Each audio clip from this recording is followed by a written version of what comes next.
Hello all, welcome and welcome back to my YouTube channel. मैं आपका अपना maths teacher Faisal Shaikh. So आज हम स्टार्ट करेंगे अरिथमेटिक प्रोग्रेशन, जो 10th स्टैंडर्ड का one of the important and difficult chapter है। बट मैं आपको यकीन दिलाता हूं, आप स्टार्ट से एंड तक बने रहिए, ये चैप्टर आपके लिए बहुत इजी कर दूंगा मैं। सबसे पहले हम समझते हैं कि अरिथमेटिक प्रोग्रेशन जो आपका थर्ड चैप्टर है अलजेब्रा का,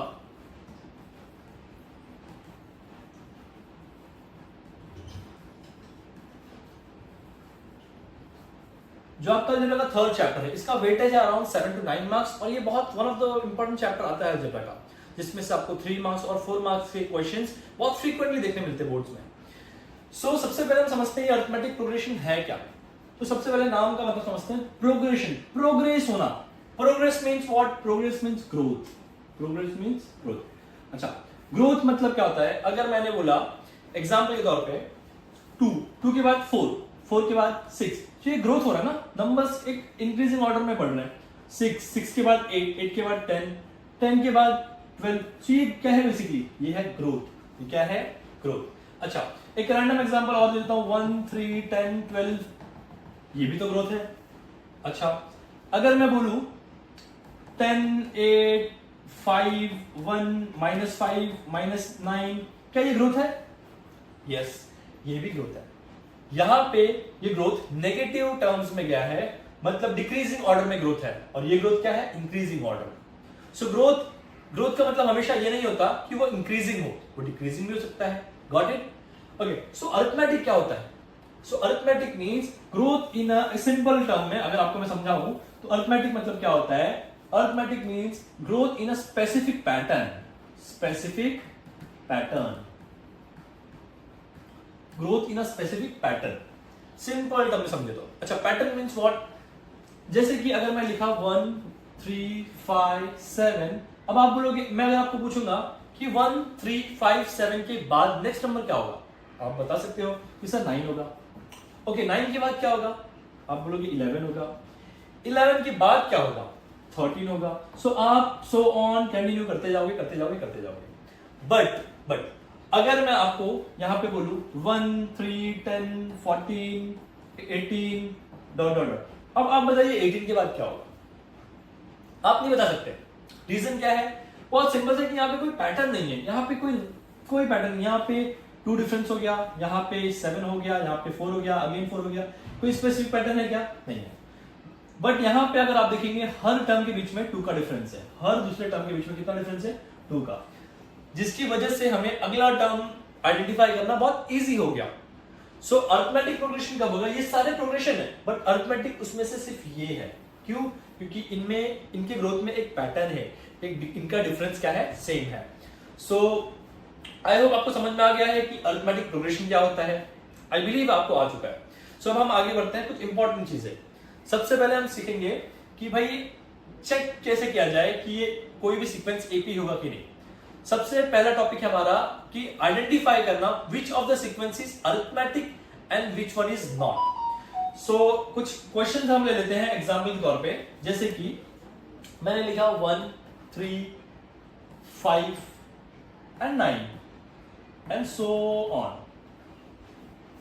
1 3 5 9, अगर आप देखोगे तो 1 और 3 के बीच में 2 का डिफरेंस है, 3 और 5 के बीच में अगेन 2 का है, बट 5 और 9 के बीच में 4 का डिफरेंस हो चुका है। तो क्या ये एक स्पेसिफिक पैटर्न फॉलो कर रहा है? क्या ये सीक्वेंस पैटर्न फॉलो कर रहा है? नहीं कर रहा। तो ये क्या ये एपी होगा? नहीं, ये एपी नहीं होगा। अगेन मैं अगर आपको एक और एग्जांपल दूं, 3 6 9, ये 3 का टेबल ले लेते हैं हम। तो 12 के बाद क्या आएगा? 15 आए, 15 के बाद 18, then 21, then 24 and so on. तो ये एपी है? हाँ, ये है एपी। क्यों? क्योंकि इनके बीच में 3 का डिफरेंस है। कितना डिफरेंस है? 3 का। हर टर्म के बीच में 3 का डिफरेंस है। अच्छा, तो आपको समझ में तो आ चुका, बट इसे प्रेजेंट करने के लिए हमें एक सिस्टमैटिक वे से पहले समझना पड़ेगा कि इनमें इनका पैटर्न क्या है। पहले हम समझेंगे कि भाई हर टर्म का एक नाम होता है, और उस नाम को पहले समझेंगे। जैसे कि एग्जाम्पल के तौर पे मैंने एक सीक्वेंस लिख लिया, 1 6 11 16 21 26 and so on.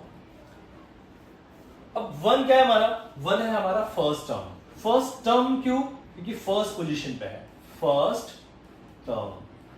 Term means what? Term means position, term means position, position. तो ये कौन सा टर्म है? फर्स्ट। अच्छा ये कौन सा टर्म है? Second, obviously second, second term. ये थर्ड टर्म, ये फोर्थ टर्म, ये फिफ्थ टर्म एंड ये सिक्स्थ टर्म। अच्छा अगर मैं कहूं ये 26 के बाद ये लास्ट नंबर उन्होंने डॉट डॉट करके 106 दे दिया आपको, क्या आप बता सकते हैं ये 106 कौन से पोजीशन पे है? नहीं, बिकॉज ये first, second, third, fourth, fifth, sixth तो हमें पता है, बट इसके बीच में और कितने नंबर्स है वी डोंट नो, हमें नहीं पता। तो हम क्या करेंगे, इस लास्ट टर्म का पोजीशन हमें नहीं पता, तो हम इसे लास्ट टर्म बोलेंगे या nth टर्म बोलेंगे। तो हम इसे नाम देंगे लास्ट टर्म, और इस लास्ट टर्म का एक और नाम है nth टर्म, क्योंकि मैथ्स में हम हमेशा लास्ट वाले नंबर्स को n रिप्रेजेंट करते हैं, जिसका पोजीशन हमें अननोन होता है उसे हम हमेशा क्या रिप्रेजेंट करते हैं? n। सो आई होप आपको क्लियर हो चुका है। अच्छा आपको हमेशा फर्स्ट टर्म, सेकंड टर्म अगर आप लिखने बोला जाए तो आप ऐसे नहीं लिखोगे, क्योंकि हमें क्वेश्चन सॉल्व करना है, हर बार इतना बड़ा लिखना पॉसिबल नहीं है। तो हम इसे ऐसे लिखेंगे, फर्स्ट टर्म को T1, फर्स्ट T मतलब टर्म। अच्छा ये T2 सेकेंड टर्म, वैसे ये T3 हो गया, वैसे ये T4 हो गया, एंड T5 एंड T6। तो इसे क्या बोलेंगे हम? हमने जैसे इसे nth टर्म बोला है, वैसे ये हो गया NTN, nth टर्म, nth मतलब लास्ट। आई होप क्लियर हो चुका है, आई बिलीव आपको ये समझ में आ चुका है। आगे बढ़े तो चलिए आप समझते हैं कि किसी भी सीक्वेंस को चेक कैसे किया जाए कि वो एपी फॉलो करता है या नहीं करता। तो उसके कुछ मेथड्स हैं, कुछ तरीके हैं जिसको आपको फॉलो करना पड़ेगा, जिसके बेसिस पे आपको बोर्ड्स में मार्क्स मिलेंगे। बिकॉज आप तो आइडेंटिफाई कर सकते हैं डायरेक्टली, बट उससे प्रेजेंट करना इज वेरी इंपॉर्टेंट, हमें मार्क्स भी तो चाहिए। सो एग्जाम्पल के तौर पे हम एक सीक्वेंस लेते हैं, कोई रैंडम सीक्वेंस लेते हैं, 3, 7, 11, 15, 19 एंड सो ऑन। इसे हम चेक करते हैं पहले कि ये एबी है या नहीं। अच्छा तो सबसे पहले हम क्या करेंगे, हम सारे टर्म्स को लिख लेंगे। फर्स्ट टर्म हमारा क्या है? 3, ओके। सेकेंड टर्म क्या है हमारा? 7, third term is 11, fourth term is 15 and fifth term is 19। हमने पांचों टर्म लिख दिया। अब चेक कैसे करना है वो समझते हैं। हम चेक करेंगे second term minus first term, हम इनके बीच का डिफरेंस चेक करेंगे। हर आगे वाले टर्म से पीछे वाले टर्म्स को सब्ट्रैक्ट करेंगे, उनका डिफरेंस चेक करेंगे। कैसे? T2 minus T1, okay. T2 second term is what? 7, T1 क्या है? 3, 7 माइनस 3 4 होता है, okay very good. Next same आगे T3 minus T2, 11 minus 7 4 and T4 minus T3 again, 15 minus 11 is 4 and T5 minus T4 is what? 19 minus 15 again 4। तो यहाँ पे इनका जो डिफरेंस है वो सेम आया, इट मींस ये एपी फॉलो करते हैं। अगर इन पांचों टर्म में से किसी एक टर्म का डिफरेंस चेंज होता तो वो एपी फॉलो नहीं करते। I hope it is clear, okay. तो यहाँ पे आपका हमने चेक कर लिया कि भाई सबके डिफरेंस सेम है तो ये एपी होगा, बट उससे हमें बताना पड़ेगा एक स्टेटमेंट के फॉर्म में। Here the difference between two consecutive term is same। अच्छा ये consecutive का मतलब क्या है? consecutive का मतलब होता है one after another, एक के बाद एक। मतलब आप जब डिफरेंस चेक करोगे 3 और 7 का चेक करोगे, आप 3 और 11 का नहीं चेक कर सकते, आप एक के बाद दूसरे टर्म के बीच का डिफरेंस चेक करोगे। वैसे ही 7 और 11 का, और 11 15 का, और 15 19 का। तो इन वन आफ्टर अनदर को बोला जाता है consecutive। तो here the difference between two consecutive term is same, therefore what? Therefore what? Therefore the given sequence,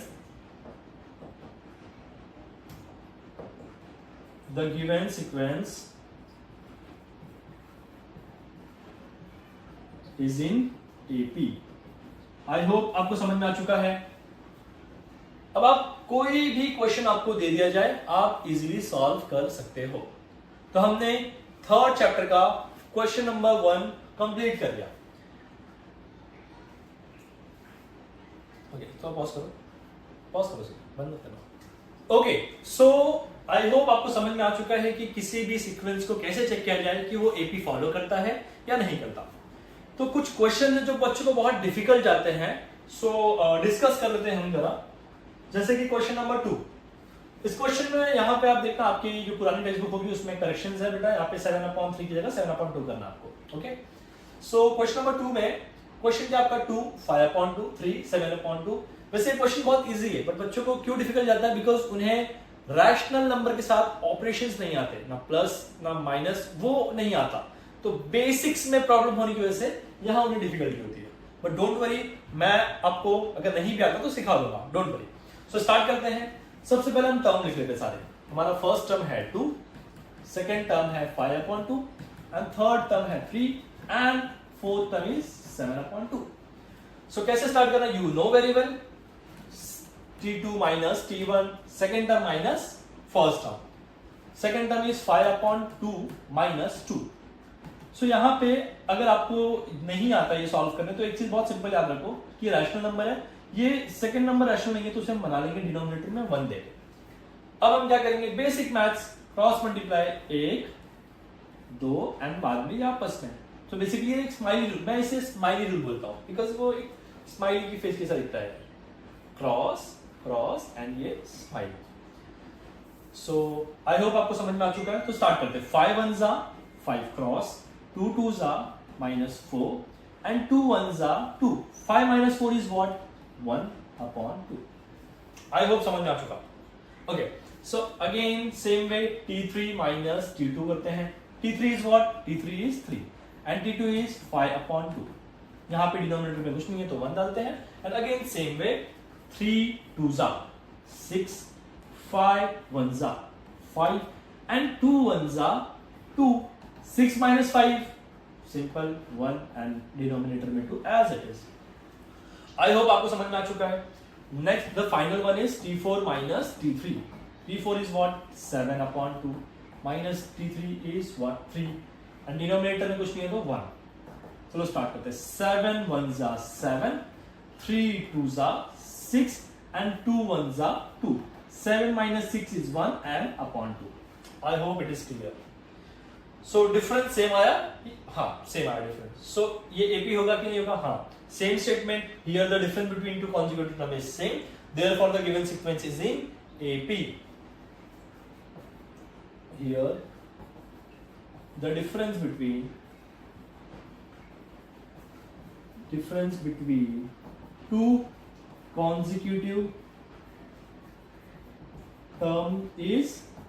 is same।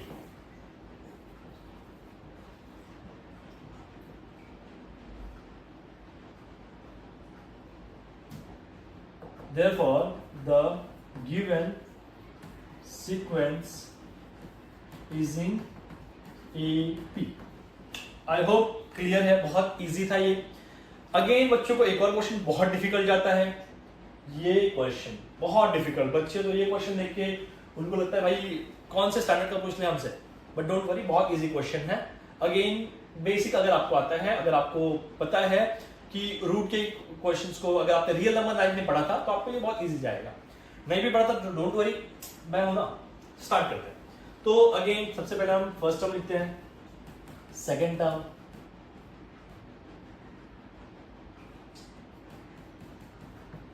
Third term,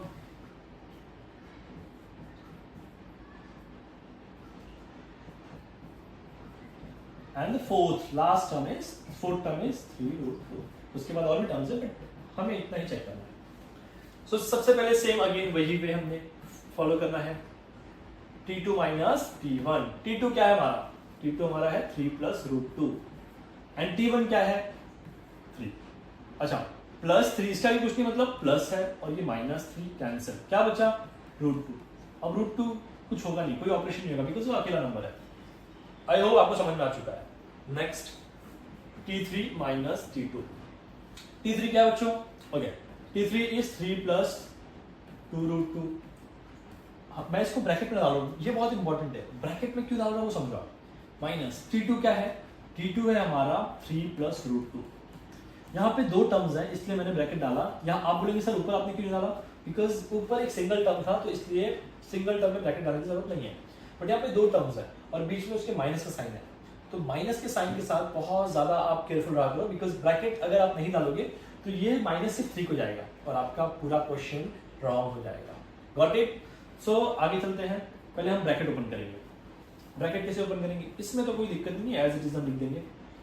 but ये माइनस अंदर गया, 3 के पास प्लस है तो माइनस प्लस माइनस एंड ये 3 हो गया, माइनस प्लस अगेन माइनस और ये हो गया √2। आई होप समझा, क्योंकि माइनस है, minus plus is minus and minus plus is again minus. तो अंदर याद रखना जब भी माइनस रहेगा तो माइनस अंदर जाने पे सारे साइन चेंज हो जाएंगे, प्लस का माइनस हो जाएगा और माइनस का प्लस।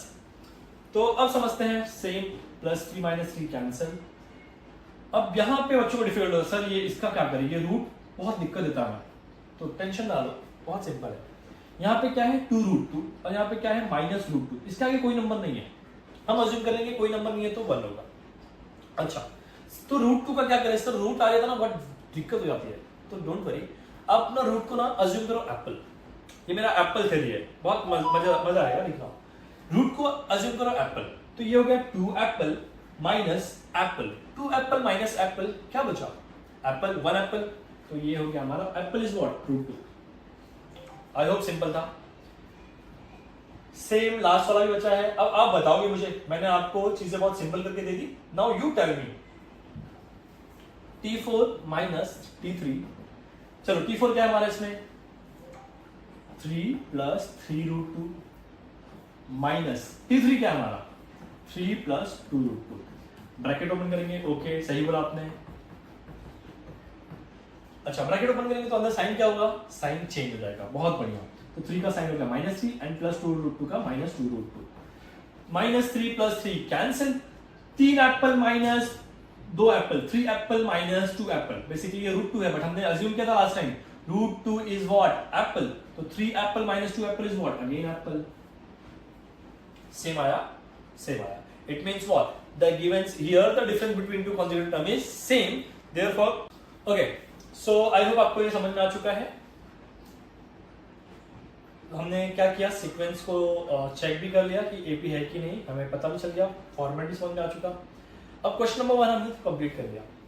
क्वेश्चन नंबर 1 की सेम डिक्टो as it is question number 3 है, बट उसमें कुछ थोड़ा सा एडिशनल चीजें हैं, क्या है वो समझ लो। वहां पे उन्होंने बोला है the given sequence are in AP, find the first term and common difference। okay, first term मतलब आपको पता है first term क्या है, आपको डायरेक्ट लिखना है first term is 3, आप डायरेक्ट लिख दोगे कि first term is 3 एंड आपको बोला कॉमन डिफरेंस भी लिखो। तो कॉमन डिफरेंस के लिए आपको ये पूरा यहां से यहां तक सॉल्व करना पड़ेगा और आपका डिफरेंस कितना है यहाँ पे √2, तो यहाँ पे लिखना है हमें कॉमन डिफरेंस इज √2। बस ये दो चीजें ऐड करनी, आपका question number 3 as it is है। तो हमने क्वेश्चन नंबर 1 और क्वेश्चन नंबर 3 कवर कर लिया। अब आगे बढ़ते हैं। अब जो नेक्स्ट पार्ट है हमारा, इस नेक्स्ट पार्ट में वो हमें क्या करेंगे, वो हमें फर्स्ट टर्म देंगे और कॉमन डिफरेंस देंगे और बोलेंगे अब सीक्वेंस बनाओ आप। इससे पहले इन्होंने क्या बोला था, सीक्वेंस से आप फर्स्ट टर्म निकालो, कॉमन डिफरेंस निकालो। अब वो फर्स्ट टर्म कॉमन डिफरेंस देंगे और बोलेंगे सीक्वेंस बनाइए आप। अब तो बहुत ईजी है। एक चीज आपको याद रखने की चीज है पहले कि जो फर्स्ट टर्म है ना हमारा T1, उसी का नाम A भी है। जैसे घर में छोटा बच्चा होता है उसके 2 नाम होते हैं ना, गोलू शोलू जो भी हम रखते हैं, वैसे ही यहाँ पे फर्स्ट टर्म के भी 2 नाम है, एक है T1 और एक है A। तो आपको क्वेश्चन में A दिया होगा तो आप घबराना नहीं सर, तो T1 बोले फर्स्ट टर्म बोले A क्यों दे दिया हमें, सर गलत पढ़ा रहे शायद, या शायद टेक्स्ट बुक गलत है। तो बेटा दोनों ही गलत नहीं है, ये दोनों नाम है, कहीं कहीं पे आपको वो ए यूज करेंगे, कहीं कहीं पे वो फर्स्ट टर्म बोलेंगे। तो आपको तुरंत दिमाग में क्लिक होना चाहिए कि फर्स्ट टर्म या ए का मतलब होता है कि दोनों का मतलब होता है सेम, फर्स्ट टर्म ही होता है, ठीक है। तो यहाँ पे इन्होंने T1 और या ए दे दिया आपको एग्जाम्पल के तौर पे, ए दे दिया आपको 3 एंड डी दे दिया आपको 5 और उन्होंने बोला आप सीक्वेंस बनाओ आप इससे। अब तक आप क्या कर रहे थे, बहुत आपने कर लिया, सीक्वेंस से आपने ए और डी निकाल लिया, आपने चेक कर लिया। अब क्या करो, अब उल्टा करो यार। तो ये तो ज्यादा इजी है कंपैरेटिवली, उससे तो बहुत ज्यादा इजी है। कैसे समझते हैं? हमें पता है कि हमारा फर्स्ट टर्म क्या है, हमारा फर्स्ट टर्म तो ए ही है, और ए हमारा कितना है 3, तो हमारा फर्स्ट टर्म आ चुका है। अब एक बात बताओ, हर टर्म में डिफरेंस कितना होता है? 5 का डिफरेंस है। अगर मैं हर टर्म में डिफरेंस ऐड करते जाऊं तो अगला टर्म मिलेगा कि नहीं मिलेगा? हाँ, तो वही हम कंसेप्ट यूज करेंगे यहाँ पे कि हम फर्स्ट टर्म कितना है, हमें 3 आया, तो सेकंड क्या होगा? सेकंड टर्म होगा कि फर्स्ट टर्म में आप डिफरेंस ऐड कर दो। फर्स्ट टर्म में आप क्या करो, डिफरेंस ऐड कर दो। चलो ठीक है, 3 में मैंने डिफरेंस ऐड कर दिया, कितना 5, क्या आ गया 8। वेरी गुड, आपका 2 टर्म तो रेडी हो गया। अब थर्ड टर्म के लिए क्या करूं? अरे थर्ड टर्म के लिए क्यों टेंशन लेना, सेकंड टर्म में डिफरेंस ऐड करो। तो सेकंड टर्म में मैंने डिफरेंस ऐड कर दिया, ओके सर, 8 + 5 कर दिया, कितना हुआ 13, ठीक है। अब फोर्थ टर्म के लिए क्या करूं? फोर्थ टर्म के लिए भी वही करो भाई, T3 में डिफरेंस ऐड करो, 13 में 5 ऐड करो, कितना हुआ 18। एंड फिफ्थ टर्म के लिए, फिफ्थ टर्म के लिए क्या करो, T4 + D, 18 + 5 23। अब आप ये कहां तक फाइंड करना, आपको पूरा नहीं फाइंड करना है, आपको 4 या 5 टर्म तक फाइंड करके स्टॉप करना है। कभी कभी आपको बोलेंगे फाइंड द फर्स्ट 5 टर्म, तो आपको 5 करने पड़ेंगे। कभी कभी वो बोलेंगे फाइंड द फर्स्ट 3 टर्म, तो आपको सिर्फ 3 पे स्टॉप हो जाना है। कभी कभी वो बोलेंगे find the required AP. Required AP मतलब आप 4 या 5 टर्म फाइंड कर लो, उसका लिख दो therefore the required AP are 3, 8, 13, 18, 23, dot dot dot dot dot. हमारा रिक्वायर्ड एपी आ गया। आई होप समझा आपको? गुड, वेरी गुड, मुझे पता है आपको समझ में आ चुका। अब हम क्या करते हैं, कुछ डिफिकल्ट क्वेश्चन ले लेते हैं और इस एक्सरसाइज को कंप्लीट करते हैं। आई बिलीव आपको इस एक्सरसाइज में कुछ भी डाउट नहीं रहेगा टॉपिक खत्म होते होते। ओके, सो कुछ डिफिकल्ट क्वेश्चन ले लेते हैं। फर्स्ट क्वेश्चन बहुत इजी है, सेकंड क्वेश्चन भी बहुत इजी है, थर्ड क्वेश्चन बच्चों को बहुत डिफिकल्ट लगता है, जिसमें रैशनल आ गए, फ्रैक्शंस आ चुके हैं। तो थर्ड क्वेश्चन हमारा क्या है? थर्ड क्वेश्चन है a = -d -7 एंड d = ½ ये क्वेश्चन। ओके, तो ये हमारा क्वेश्चन है, a = -7 एंड d = what? ½ ये हमारा क्वेश्चन है। और उन्होंने बोला है इससे सीक्वेंस रेडी करो। क्या करो? सीक्वेंस रेडी करो। ठीक है, क्यों टेंशन लेना, हमने तो ऑलरेडी पढ़ लिया है कि रैशनल ऑपरेशन को कैसे सॉल्व करते हैं, हमने इससे पहले देखा सेकंड क्वेश्चन में, अगर आपको याद हो तो चलो स्टार्ट करते हैं। फर्स्ट टर्म हमारा क्या होगा? फर्स्ट टर्म हमारा a होगा which is -7। ओके, फर्स्ट तो आ गया, फर्स्ट आपको आ चुका। सेकंड क्या होगा? सेकंड होगा T1 में d ऐड कर दो। चलो भाई ठीक है, T1 में d ऐड करते हैं, -7 में d ऐड करते हैं, d तो ½ है। सर इसको कैसे सॉल्व करें? हमने इससे पहले तो सीखा, अगर आपको ये नहीं आता तो वो देख लो, क्वेश्चन नंबर 2 कैसे किया था, सेम वैसे ही करना है। 7 नीचे कुछ नहीं है तो 1 ले लो। अच्छा 1 ले लिया तो क्रॉस मल्टीप्लाई, 7 2 बट यहाँ पे माइनस है, तो याद रखना ये माइनस भी साथ में जाएगा। 7 2 14, बट ये -7 2 -14 हो जाएगा, और ये +1 1 1 1 एंड लास्ट में 2 1 2। -14 +1, अगर आपको बेसिक मैथ्स आता होगा, माइनस प्लस माइनस, 14 - 1 13, और साइन किसका आएगा? बड़े नंबर का। तो ये 3 स्टेप में आप हमेशा कभी भी, ये एडिशन सब्ट्रैक्शन में बहुत प्रॉब्लम होता है बच्चों को, तो ये 3 स्टेप याद रखो। सबसे पहले साइन चेक करो, अगर सेम साइन है तो क्या करो? प्लस करो, और अल्टरनेट है तो माइनस करो। अच्छा, प्लस और माइनस कर लिए, उसके बाद जो आंसर आएगा उसमें क्या करो? उसमें बिगर नंबर का साइन डाल दो। जो आंसर आएगा उसमें क्या करो? आंसर में बिगर नंबर का साइन डाल दो। बस एकदम simple. Got it? I hope clear है। तो ये हटा देते हैं, हम वापस टॉपिक पे आते हैं। ओके, तो ये हो गया हमारा -14 + 1, माइनस प्लस माइनस, 14 - 1 13, और साइन इसका आएगा बड़े नंबर का, और ये 2। सिंपल था, आई होप बहुत क्लियर है। ओके, हमें सेकंड टर्म मिल चुका है, अब थर्ड टर्म फाइंड करते हैं। थर्ड टर्म के लिए क्या करेंगे? सेकंड टर्म में d ऐड करेंगे। ओके, सो सेकंड टर्म आ चुका है, थर्ड टर्म पे आते हैं। थर्ड टर्म के लिए सेम मेथड, सेकंड टर्म में क्या ऐड करो? डिफरेंस ऐड करो। ठीक है, हमारा सेकंड टर्म क्या है? -13/2, और डिफरेंस क्या है? डिफरेंस है 1/2। ओके, अगर आपको एक बेसिक रूल पता होगा कि अगर डिनोमिनेटर सेम है तो आपको क्या करना है? इन दोनों डिनोमिनेटर को एक बार लिखना है, और न्यूमरेटर क्या हो जाएंगे? डायरेक्ट ऐड और सब्ट्रैक्ट हो जाएंगे। यहाँ पे आपको क्रॉस मल्टीप्लाई नहीं करना। अगर आप चाहो तो कर सकते हो, आंसर वही आने वाला है, बट ये याद रखो, आपको आगे बहुत बेनिफिशियल होगा आपके लिए कि अगर डिनोमिनेटर सेम है तो you don't have to do cross multiply. अब डायरेक्ट इन दोनों डिनोमिनेटर को कॉमन एक बार लिखो एंड ये -13 + 1 डायरेक्ट ऑपरेशन हो जाएंगे उनकी। -13 + 1 हमें पता है, -13 + 1 इज -12/2, सिंपल। फिर T4 भी फाइंड कर लेते हैं, T3 + D, T3 + D, T3 + D, चलो T3 + D, हमारा T3 क्या है -12/2 और D क्या है 1/2। सेम यहाँ पे डिनोमिनेटर सेम आ गया तो -12 + 1/2, -12 + 1 इज -11/2। अब T4 तक ही करते हैं, अगर आपको चाहिए तो आप T5 तक भी कर लो, कोई दिक्कत नहीं, -10/2 उसका आंसर आएगा। अब फाइनल आंसर लिखते हैं, देयरफॉर द रिक्वायर्ड AP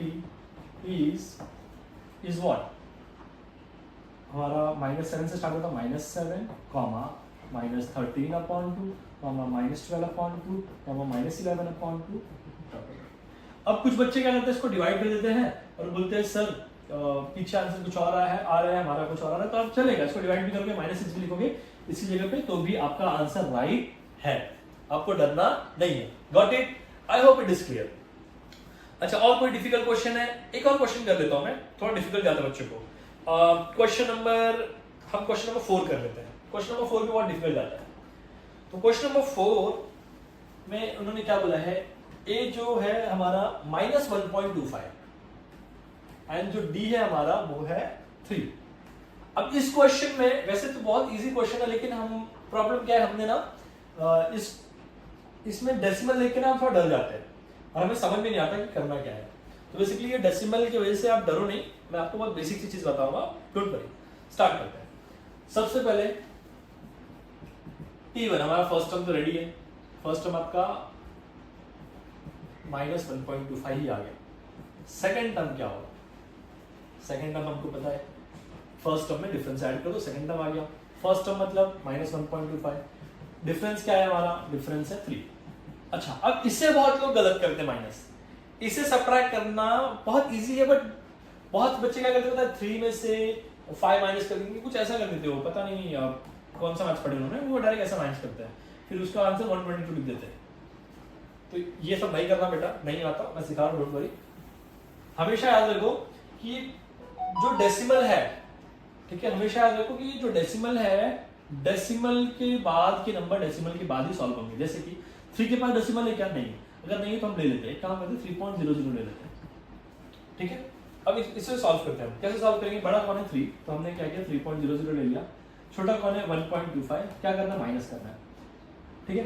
ये डेसिमल एक साथ आनी चाहिए, याद रखना, डेसिमल एक के नीचे एक होने चाहिए, अगर आपका डेसिमल एक के नीचे एक नहीं है तो मतलब आप गलत सब्ट्रैक्ट कर रहे हो। ये 0 है, कैरी लेने का स्टार्ट करते हैं, तो 3 ने इसको दिया, ये हो गया 10, और 10 में इसको दिया, हो गया 10, और ये खुद हो गया 9, तो ये हो गया 9 और ये हो गया 10। 10 में से 5 गया 5, 9 में से 2 गया 7, और ये डेसिमल एज इट इज, यहाँ पे क्या बचा 2, 2 में से 1 गया 1, और आंसर के बाद साइन किसका आएगा, साइन आएगा पॉजिटिव बड़े नंबर का, तो हमारा इसका आंसर आ गया 1.75। I hope it is clear, I hope. अगर नहीं समझ में आया तो एक बार और देख लेते हैं, ध्यान से देखो। हमने क्या किया, ये 3 था, 3 को डेसिमल डाल के 0 लगा दिया। अब 0 लगा दिया तो हमने क्या किया, 3.00 हो गया, और ये 1.25 हो गया, माइनस किया हमने, 10 में से 5 गया 5, और ये 9 में से 2 गया 7, और यहाँ पे 2 बच गया बिकॉज इसने कैरी ले लिया इससे, तो ये 2 में से 1 गया 1.75 आपका आंसर आएगा। I hope it is clear. आगे बढ़ते हैं। थर्ड टर्म के लिए सेम वही चीज, 1.75 में डिफरेंस ऐड करना, 3 ऐड करना। 3 अगर आपको 0.00 डालना तो आप डाल दो, वरना डायरेक्ट भी कर सकते हो। तो 1.75 में 3.00 प्लस करना है, तो 5 + 0 5, 7 + 0 7, एंड 1 + 3 4, आंसर आया 4.75। I hope it is clear. Okay, अब T4 फाइंड करते हैं हम। T4 कैसा होगा, T3 + D, मतलब 4.75 + 3 को 3 लिखते हैं। अगर आपको समझ में आ चुका है टेक्निक तो ठीक है, नहीं आता तो 0.00 डाल के कर सकते हैं। तो 0 + 5 5, 0 + 7 7, एंड 3 + 4 इज 7। आपका आंसर आएगा 7.75। ओके, तो फिफ्थ टर्म की जरूरत नहीं है, अगर आपको करना है तो आप कर लो। ऐसे T5 भी कर सकते, चलो कर लेते हैं। 7.75 प्लस 3, आपको टेक्निक समझ में आ चुकी होगी, 3 + 7 10 और बाद में पॉइंट एज इट इज। सो हमने 5 टर्म फाइंड कर लिए, that is enough. Therefore the required AP is -1.25, 1.75, 4.75, 7.75, 10.75 and so on. I hope आपको फर्स्ट एक्सरसाइज पूरा क्लियर हो चुका है। I believe। अब कुछ भी डाउट है अगर आप कमेंट करिए, एंड आप पिंग कीजिए कि आपको ये टॉपिक खत्म करने के बाद सेकंड टॉपिक कौन सा चाहिए, एंड सब्सक्राइब करना नहीं भूलना। ओके, चलो बाय बाय।